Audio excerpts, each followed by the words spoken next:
ərazisi dedikdə buraya daxil olan quru, su, bir də hava məkanı nəzərdə tutulur. İndi baxaq biz su hövzəsinə. Su hövzəsi ilk öncə bölünür məhəlli sular, iqtisadi zona, bir də neytral sulara. Məhəlli sular deyəndə 12 dəniz milindən ölçülür. Bir dəniz mili də 1850 və yaxud da 1852 metrə bərabərdir. Deməli 12 dəniz mili oldu nə? Məhəlli sular. Sahildən 200 dəniz mili isə adlanır iqtisadi zona.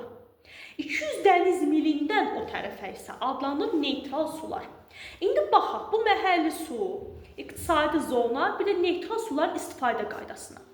Məhəlli su dedik ki, yalnız həmin ölkəyə məxsusdur. Burada olan təbii sərvətlərdə yalnız həmin ölkə istifadə edə bilər. İqtisadi zona demişdik ya, bu 200 dəniz mil olan hissə.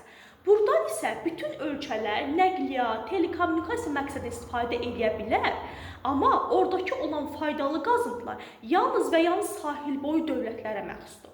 Neytral sulardakı, yəni ki, heç bir dövlətə məxsus deyil, hər hansı bir dövlət, yəni öz gəmisini də üzdürə bilər, faydalı qazıntıdan istifadə edə bilər. Aydın oldu?